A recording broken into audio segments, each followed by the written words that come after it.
بسم اللہ الرحمن الرحیم۔ آج ہم بات کریں گے اس سب سے بڑے سوال کی، کائنات کیسے بنی؟ پہلے کون سی مخلوق پیدا ہوئی؟ جنات کب آئے؟ انسان کب آیا؟ اور قرآن و حدیث بگ بینگ کے بارے میں کیا کہتے ہیں؟ آئیے وقت اور وجود کی ابتدا تک سفر کرتے ہیں۔ سب کچھ شروع ہوا جب کچھ بھی نہیں تھا، نہ زمانہ، نہ زمین، نہ آسمان، نہ کوئی مخلوق، صرف اللہ تھا اور اللہ ہی کافی تھا۔ ترمذی اور ابو داؤد کی حدیث ہے، حضور نے فرمایا اللہ نے سب سے پہلے قلم کو پیدا فرمایا، پھر اللہ نے قلم سے فرمایا لکھ۔ قلم نے عرض کیا یا رب کیا لکھوں؟ اللہ نے فرمایا جو کچھ قیامت تک ہونے والا ہے سب لکھ دے۔ اس کا مطلب کائنات وجود میں آنے سے پہلے سب کچھ لکھ دیا گیا۔ ہر انسان کی زندگی، موت، رزق، اعمال سب تحریر ہو گئے۔ پوری تقدیر لوح محفوظ میں محفوظ کر دی گئی۔ لوح محفوظ، وہ عظیم کتاب جس کے بارے میں قرآن کہتا ہے ہم نے ہر چیز کو لوح محفوظ میں لکھ رکھا ہے۔ یہی وہ کتاب ہے جہاں انسان کی زندگی، موت، رزق، سفر، کامیابی، ناکامی سب پہلے سے محفوظ ہیں۔ ابھی دنیا بننا بھی شروع نہیں ہوئی تھی مگر اس میں ہر چیز لکھ دی گئی تھی۔ پھر اللہ نے عرش کو پیدا فرمایا، جس کے بارے میں صحیح بخاری میں ہے اللہ کا عرش پانی پر تھا، یعنی قلم اور لوح محفوظ کے بعد عرش اور پانی وجود میں آئے۔ یہ تخلیق کی بنیاد تھی جس کے بعد پوری کائنات کا نظام کھلنا شروع ہوا۔ پھر اللہ نے آسمانوں اور زمین کی تخلیق شروع فرمائی، جیسا کہ قرآن میں ہے اس نے آسمانوں اور زمین کو 6 دن میں پیدا کیا۔ یہ 6 دن انسانی دنوں جیسے نہیں، یہ اللہ کے دن ہیں جن کا ایک دن ہمارے 1000 سال کے برابر ہے۔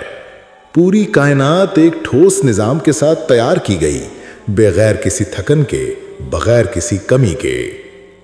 اللہ پاک فرماتا ہے سورۃ قوف آیت 38 میں وَلَقَدْ خَلَقْنَا السَّمَاوَاتِ وَالْأَرْضَ فِي 6 أَيَّامٍ، اور ہم نے آسمانوں اور زمین کو 6 دن میں پیدا کیا۔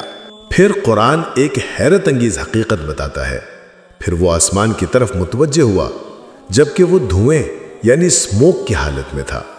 آج سائنس اسے کاسمک سموک، نبولا، گیس کلاؤڈز کہتی ہے، جو ستاروں اور کہکشاؤں کی پیدائش کا آغاز ہے۔ قرآن نے 1400 سال پہلے اسی دھوئیں والے مادے کا ذکر کیا۔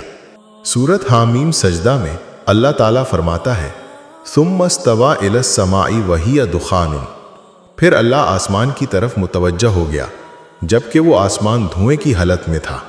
سائنس کے مطابق کائنات کی ابتدا بگ بینگ سے ہوئی، ایک عظیم دھماکہ جہاں ساری توانائی اور مادہ ایک نقطے سے پھٹ کر پھیلنے لگا۔ قرآن حیران کن انداز میں فرماتا ہے کیا کافر نہیں دیکھتے کہ آسمان اور زمین ایک جڑی ہوئی چیز تھے، پھر ہم نے انہیں پھاڑ کر جدا کیا۔ سورہ الانبیاء میں اللہ پاک فرماتا ہے کیا کافر نہیں دیکھتے کہ آسمان اور زمین ایک جڑی ہوئی چیز تھے، پھر ہم نے انہیں پھاڑ کر جدا کیا۔ بگ بینگ سائنس کی زبان ہے اور کن فیکون قرآن کی زبان۔ اللہ فرماتا ہے جب وہ کسی چیز کا ارادہ کرتا ہے تو کہتا ہے ہو جا، پس وہ ہو جاتی ہے۔ ایک ہی حکم اور وجود کی کہانی شروع ہو گئی۔ وقت بنا، مادہ بنا، روشنی بنی، اور پھر ستارے، چاند، سورج سب اسی ایک حکم کے سہارے قائم ہیں۔ پھر ایک مخلوق پیدا کی گئی، جنات۔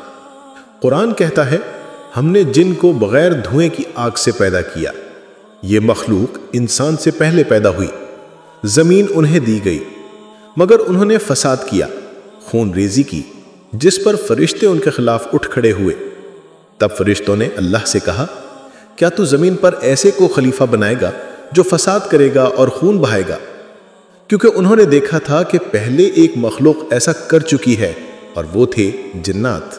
پھر اللہ رب العزت نے ایک نئی مخلوق بنانے کا ارادہ فرمایا، ایک ایسی مخلوق جسے زمین پر خلافت دی جانی تھی، جس سے آزمائش بھی لی جانی تھی اور جسے عزت بھی دی جانی تھی۔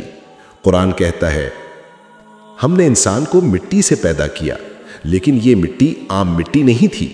اس تخلیق کے کئی مراحل تھے، کئی کیفیتیں تھیں۔ سب سے پہلے سادہ مٹی، پھر چکنی مٹی، پھر سیاہ بدبودار مٹی، پھر سوکھی ہوئی مٹی